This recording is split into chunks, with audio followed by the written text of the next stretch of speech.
Zondervan presents Seasons Under Heaven by Beverly LaHaye and Terri Blackstock. Read by Kathy Garver. There is a time for everything, and a season for every activity under heaven. A time to be born, and a time to die. A time to plant, and a time to uproot. A time to kill, and a time to heal. A time to tear down, and a time to build. A time to weep, and a time to laugh. A time to mourn, and a time to dance. A time to scatter stones, and a time to gather them.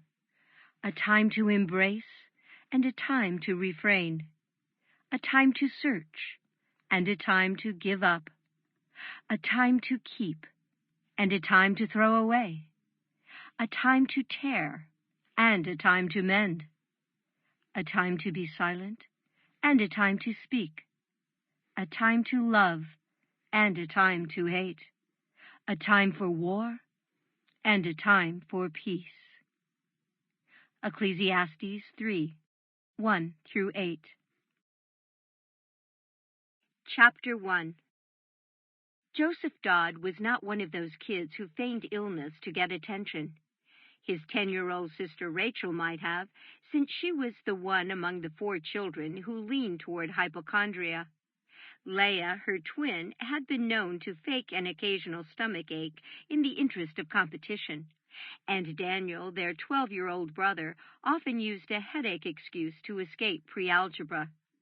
But not Joseph.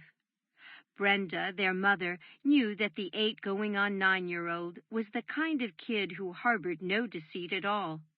His feelings and thoughts passed across his face like the Dow prices at the stock exchange, and Brenda could read them clearly. That's why she knew something was wrong on the day before his 9th birthday. He'd gotten up with dark circles under his eyes, and his skin was as pale as the recycled paper on which they did their schoolwork.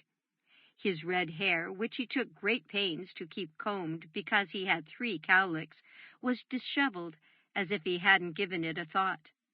On the way into the kitchen, he reached for the counter to steady himself and hung his head while he tried to catch his breath.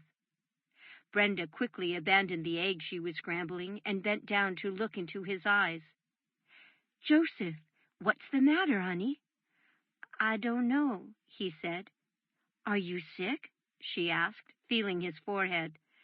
"Sorta dizzy." "It's his blood." Sample complete. Ready to continue?